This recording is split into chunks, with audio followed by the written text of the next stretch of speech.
Ashley asked if I find that the births get easier the more times I do it.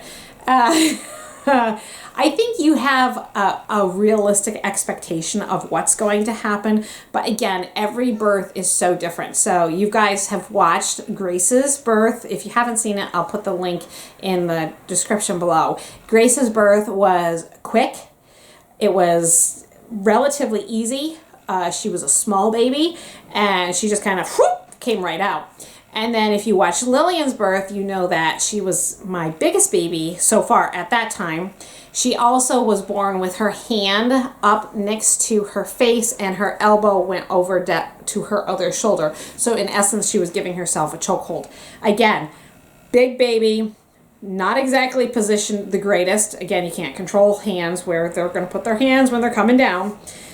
And then with her having that extra girth and the shoulder and the arm, elbow where it wasn't supposed to be, I didn't tear with her, but it was a huge amount to try to push through. So she was by far, at that point, probably my most difficult one, because I had been vomiting all night from a stomach bug. I was weak, and then I had this giant baby that I was trying to get out. So I think when I came into this pregnancy, and particularly as I was approaching this labor, there was that fear. I talked about it a little earlier, that fear of what is this going to be like? Is it going to be a small baby? Is it going to be easy like Grace, or is it going to be harder? Up until Lillian and now Daniel, all of my deliveries were pretty rapid, and they repeated themselves. They were quick, easy, and that was it. So the last two have been more difficult. I don't know if it's because of the size of the baby or not, but again, every birth is so different, you just don't know. So it's not necessarily easier, but at least you know what to expect. Angela asked, did I suspect this was a boy? You know, Art and I had said it's probably going to be a girl just because that's what we've had a lot of. However, for whatever reason, for probably 6 months, I always referred to it as a him. So if you want to say I kind of thought it was a boy, you could say that, but you know, it could be either him or her. I just always called it a him, and it was a boy. Rebecca asked, did my midwife have any idea why I pushed so long? Again, we think it was because he was in the military position, causing all those difficulties trying to get through. As one of my medics at the emergency squad is like trying to push a baseball through a garden hose. It was just really, just his large size on my small frame was pretty challenging. Someone asked, are we done having children after Daniel? And I think the answer to that is probably not. In fact, I had a lot of tears after having him over the thought that he might be my last one.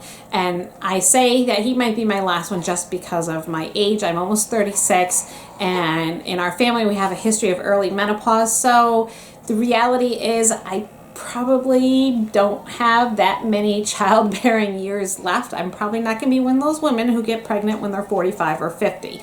You know, I don't know what will happen. Obviously, as you age, it gets more difficult to have children. So I don't know. You know, we'll see what happens. We're certainly open to having more children, and I certainly would love to have at least one more. But we'll see what happens. Someone asked what made me decide to have my babies at home, and I don't know if I've ever talked about this, but because my labors are relatively quick, Lydia was almost born in the car while we were driving to the hospital, and that to me was it was a safety issue. Yes, it was 3 a.m, but it was a safety issue because I was uptight thinking I'm not going to make it to the hospital. I don't really want to be delivering in a car. Art was attempting to remain calm and cool and drive us there safely, but again, you realize you have that adrenaline of, am I going to get my wife to the hospital in time? And then when we actually got to the hospital, the hospital we attend is a woman's hospital that primarily focuses on births. And when we got there, again, it was 3 a.m, they were very panic-stricken, and it was like they had never seen someone give birth before. It was the oddest thing because my midwife hadn't gotten to the hospital yet, and it really was a very traumatizing experience. If I had been vlogging, you would have seen some postpartum depression following that, some PTSD just from that whole experience. And when I was pregnant with Mary, I stayed with the current practice that I had been with the other kids until 20 weeks. I got the ultrasound, everything looked good, and I said to Art, I need to find a way to be able to have this baby at home because I can't go through what we went through again with Lydia. And so that has been the primary reason that I've had the other babies at home. Charity was originally, she was my first home birth. Then I had the next 3 kids in a hospital, and then the last 4 have been home births. And I will say that my midwife that I have now is my absolute favorite midwife. She understands me. She understands my quirky ways. You know, if any of you guys are watching this and are medical professionals, you know that we tend to be more difficult patients because we know too much. And my midwife works with me, and it really is a wonderful relationship. If you watch the video, you saw she's fully supportive of me cooking in labor, and when I'm having the contractions, like she was cleaning out my pan for me because she knew how important it was for me to have this groaning cake. And so that's been the primary reason why we've had home births, is because we feel that for us it's the right decision, and the care that our particular midwife provides is far superior to any care that we ever got in the hospital. I mean, it's a case where they come and they visit you on, you know, they're there the day of your birth. They're there for at least 3 hours after the birth, as long as you're not having any hemorrhaging or anything like that. Then they leave. But if you are, they're there to stay however long until you are, settled and stable. And then they follow up with you on either day 2 or day 3. They follow up with you for a few more days. If you have issues with your baby, or it's too small, or it's just not gaining the weight, my midwife will keep coming back and doing weight checks. She comes to your house. Now, my midwife lives an hour away, and just, she's always available for me 24/7. I don't have an answering service. I get directly connected to her, and she really is, for me, the best option. She also has privileges at the hospital, so if I were to be transported, she would still be able to be my primary caregiver. Home birth is not for everyone. Let me put that right out there. I am not critiquing anyone who chooses to have a hospital birth. I've had the hospital births. I actually had one hospital birth that was really, really good.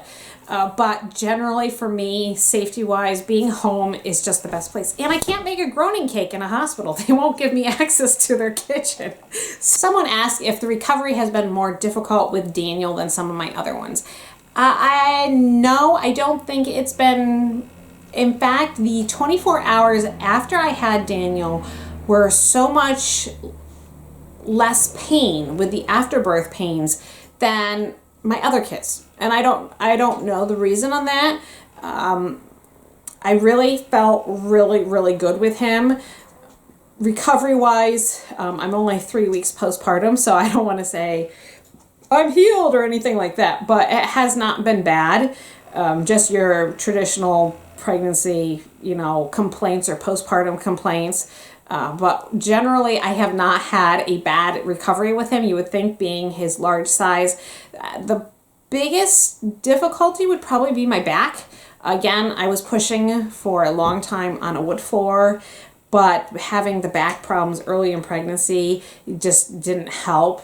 And so I've been doing a lot of walking, and walking really helps my back. I had a lot of clicking in my hips, my SI joints. That seems to have pretty much resolved. And I want to ask about our choice of birth control. And, there's a lot of options out there. I'm certainly not going to pin anyone's conscience for what you and your spouse decides. But for us, I don't want to be on hormonal birth control. I've seen what it's done to women.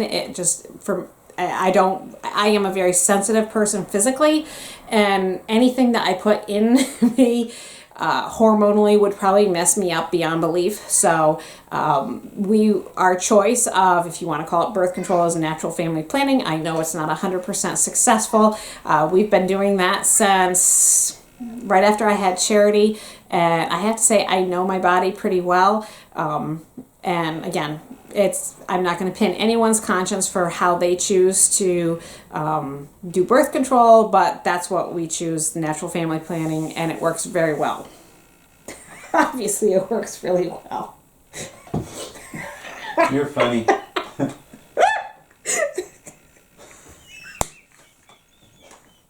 I'm if you want to have a large family, it works great. I'm a poster child for natural family planning.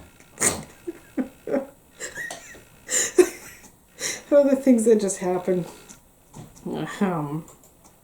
Someone asked about the intensity of labor, particularly just before you start pushing, and you kind of get a little scared about it. And that's what I like to call the transition phase. If you go back and watch Daniel's birth, you will see me actually, I think I left it in there, crying, saying, I can't do it. And I did that when I was in labor with Charity. I've never done it with the other kids, but this one, again, I think it stemmed from fear. But there was this, the contractions were so strong. You have to remember, I was going from pretty much a 0 to 100 within, let's see, an hour and 20 minutes.